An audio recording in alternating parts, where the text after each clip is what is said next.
Hello, so welcome back to Human Genetics, SIL 3008. This should be the 6th week and 7th week.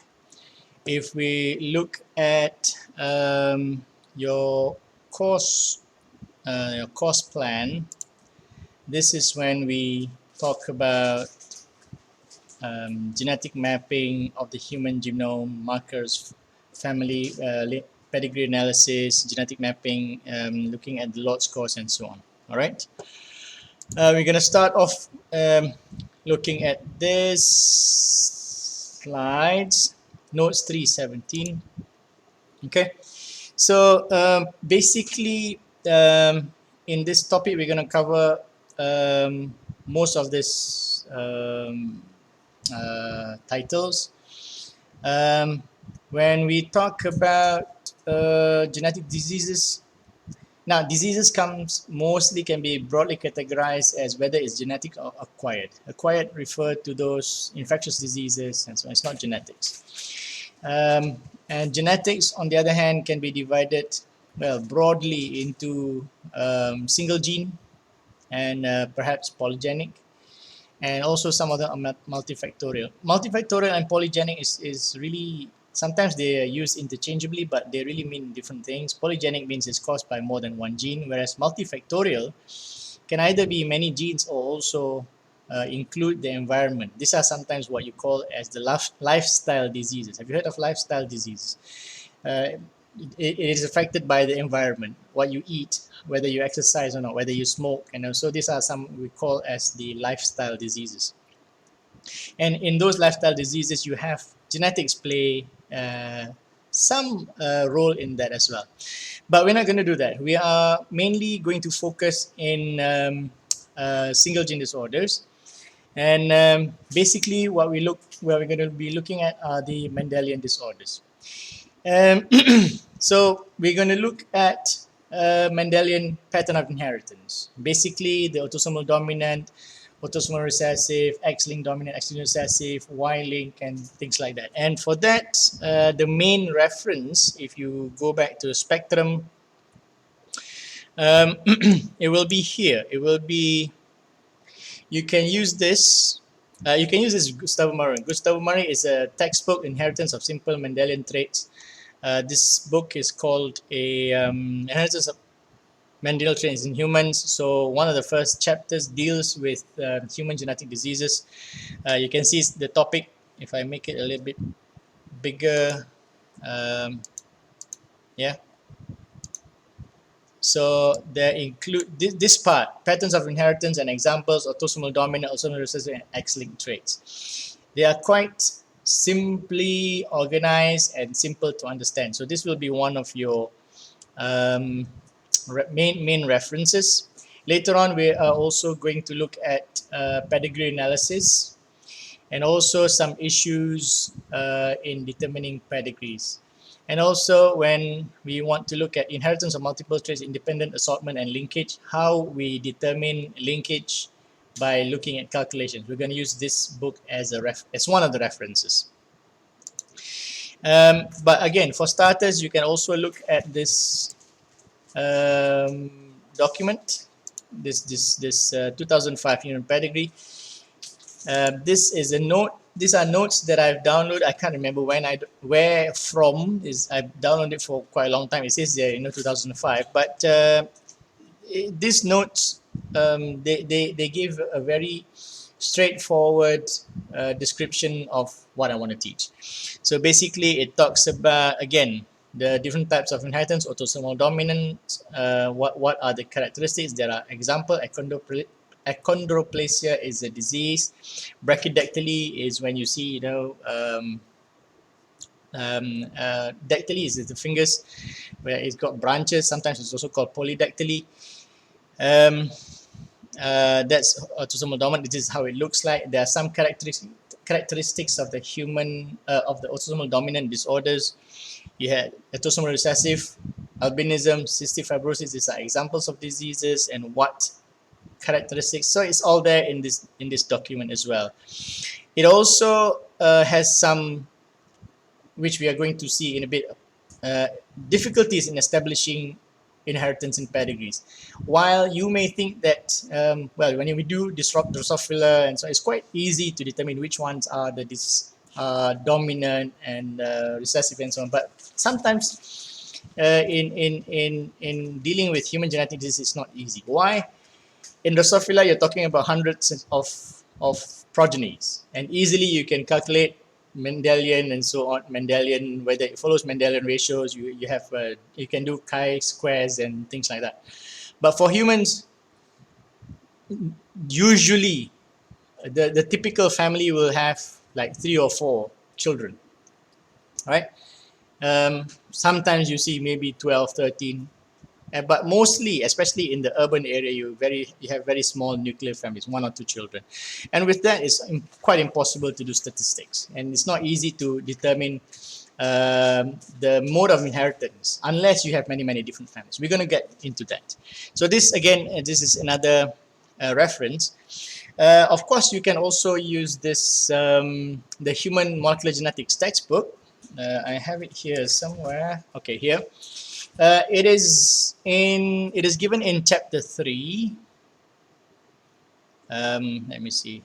Basically, in chapter 3, starting the chapter until about 3.3. 3.4, I think, discusses multifactorial. We're not going to do that. So you can read this as well. Although I can tell you that this book is a little bit detailed. That's why I prefer to use a different book and different sources. Monogenic versus multifactorial. Oh, you want to pay particular attention to this box 3.3, summary of pattern of inheritance. So this one is quite useful. It tells you that if it is a dominant inheritance, what do you expect? An affected person usually has at least one affected parent.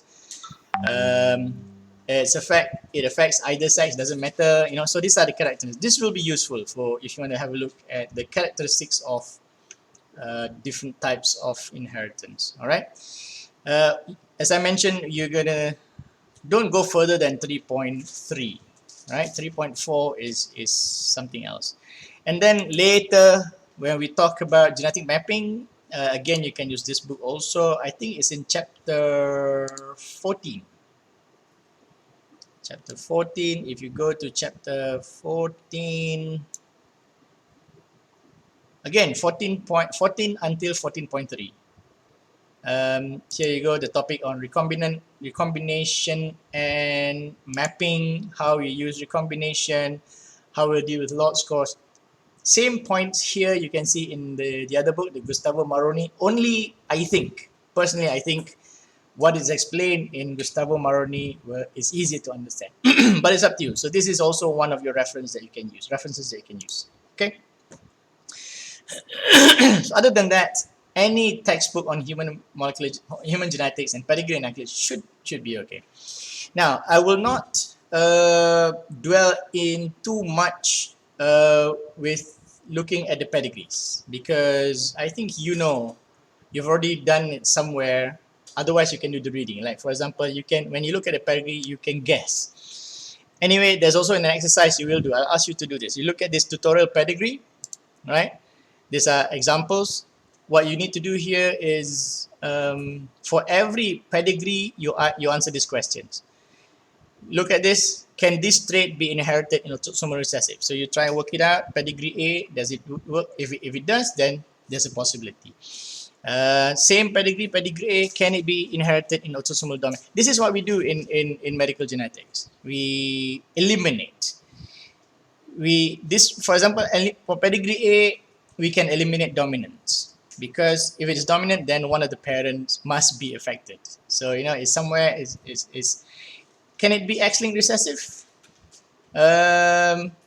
It could, if the mother is a carrier. So this thing. So as long as there's a possibility, it remains. But other than that, we will eliminate. So this is what we do when we study genetic pedigree in humans.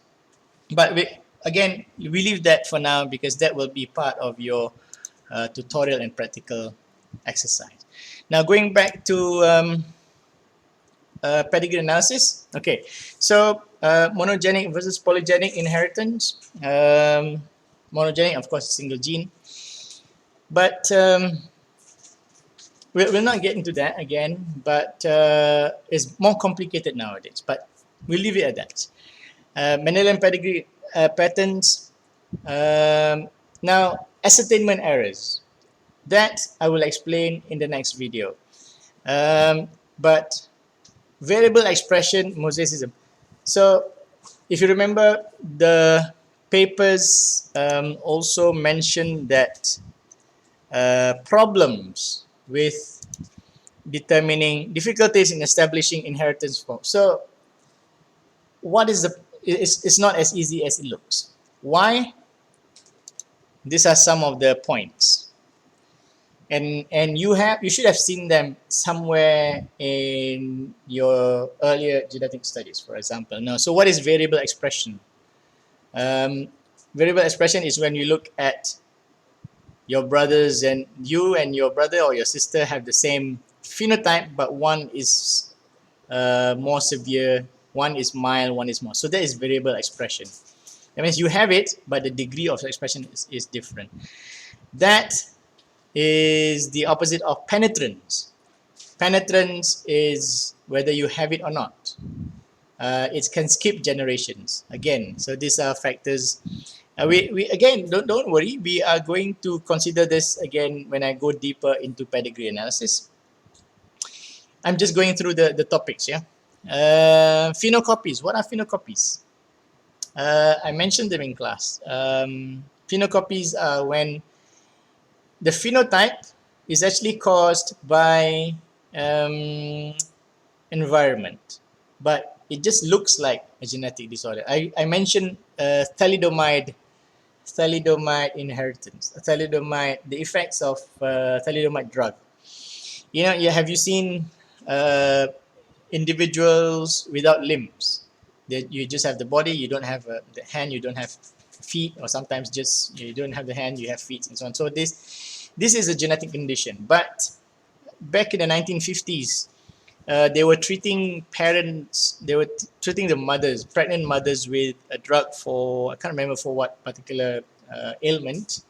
So they used this drug. And when they first saw the babies, they thought there is a genetic component. Until when they investigated further, again, when you do genetics, it's always the numbers. They found that the frequency is high, and when they interviewed the mother, it was found that most or all of the mothers that have this defective children, physically defective children, all of the mothers actually take that thalidomide drug. So the deformity is caused by the drug, it's not by genetics. Although there is another disease with almost similar features that is caused by genetics. So these are phenocopies. Locus heterogeneity, what does that mean? When I was doing my PhD, we looked at a disease called retinitis pigmentosa. What is retinitis pigmentosa? It's where your eyes, it's the dying of the rod cells. Remember, your retina has got rod cells and cone cells. You have mutations where your rod cells start to die. You need rod cells to see in the dark, whereas your cone cells are used to differentiate colors. Your rod cells are used to differentiate contrast. That's why you can see, when you look at leaves, when you look at trees in the dark at night, you can still see the leaves, right? But you don't see the color. But you see different shades of gray and black. So that is the function of the rod. But so in retinitis pigmentosa, the rod cells die. So of course, when they studied the disease, they want to know why these rod cells die, and it turned out that the rod cell death can be caused by different genes. One is the rhodopsin gene. Rhodopsin gene, if there's a mutation, the protein becomes doesn't shape very well, so it causes cell death. Peripherin is another protein that when it dies also causes cell death. Phosphodiesterase, CGMP phosphodiesterase is another gene that if there is a mutation, it causes. So the result of mutation from various genes is cell death. And when the rod cells die, you get retinitis pigmentosa. So this is what it means by locus heterogeneity. The same disorder, which is caused by death of the rod cells, can be caused by different genes. So if you have three families, they have the same disease, retinitis pigmentosa, maybe one family, family A, is caused by the first gene. But in family B, you think it's the same gene, but when you look at the gene A, there's no problem actually, because in the second family, it's gene B that's been mutated. Although the phenotypes are the same, and for family in the third family, again they have retinitis pigmentosa, similar phenotype. This, and on the other hand, is caused by gene C, right? So locus heterogeneity means it means that a particular phenotype can be caused by different genes. All right, so that's why it's difficult, because one of the things you can do when you study genetic diseases, remember I mentioned earlier that most of the families are small, so you cannot do statistics. One thing you can do is you can pool many families in a community, but provided that all these families are actually caused by the same gene. Right, so then you can pool, so you can look at you can look at the frequency and so on. But if there is locus heterogeneity, that means you may pool different families with the same phenotype, but essentially they are caused by different genes. That will give you wrong results, right? So that is locus heterogeneity. New mutations, this is the case where you think it doesn't, it's genetics. When you see genetics, one of the first things you want to see is that whether the parents have the mutation as well. When you don't see the mutations in the parents, you will normally think that it is environmental, caused by environment, not genetics. But it could be genetic because it could be a new mutation. Of course, a new mutation in the children, you will not see it in the parents. You will only start to see it when this person who is affected has her own child or his child. Then you can see that the phenotype is being passed on. All right. Lethality. When it's lethal, that means most of the time you don't see it. You know, it's the same thing when you do crosses with animals or stuff like that. If it is a lethal mutation, that means you want to see where the mutation, but you can't see it because every time the embryo, if it inherits the lethal mutation, then it doesn't develop. So that is difficult because if you don't see this, then you can't count it, right? So normally, so that is one of the problems with lethality. Imprinting, I think if you took advanced genetics, you've seen that. It's genetics, but there are issues where it is caused by the same chromosome from one parent and things like that. Late onset. Certain diseases show themselves at a later stage. If you study a pedigree, right? When you see a pedigree, you see, okay, the parent, let's say the father is affected, the mother is not affected, and then the first child is affected, and then you see that the second child is not affected. So you conclude that, the first child is affected, second child is normal, and so on. But what you don't realize is that when you had a look at the family, the second child is actually still young. Late onset means you only see the disease in your later stage of life. some diseases only manifest itself when the individual is 30 years old, or or 40, or in the late teens. So it depends on when you see a family, you see the individuals, you need to record their ages, and then if they are normal, if they don't show the symptoms, it doesn't mean that they don't have the disorder. You have to always keep in mind that that person could have it, and it could be it hasn't shown. So these are late onset. And anticipation, finally anticipation, this one, if we look at mutations that result in um, uh, lengthening of the repeats. Um, we saw this in mutations. Again, if we looked at, if you remember reading that article in Advanced Genetics, if you have taken Advanced Genetics, this is what they call anticipation, lengthening of repeated sequence based on slip strand mispairing. Yeah, if you're not familiar with that, I will explain later.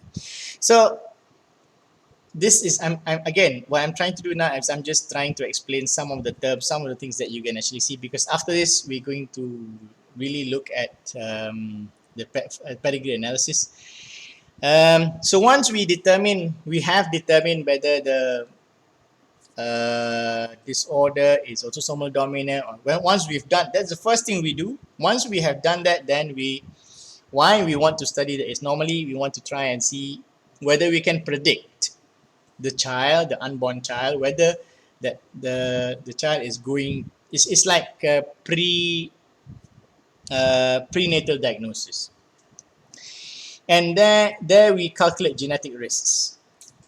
For that purpose, genetic risks, this one, 2005 second pedigree. So this is one of the tags that we are going to refer to, how we calculate probability. I'm sure you've done some questions, calculate what is the probability of having a boy, what's the probability of having a girl. Some of the questions you may have seen that. It carries a what is the probability of this person inheriting the.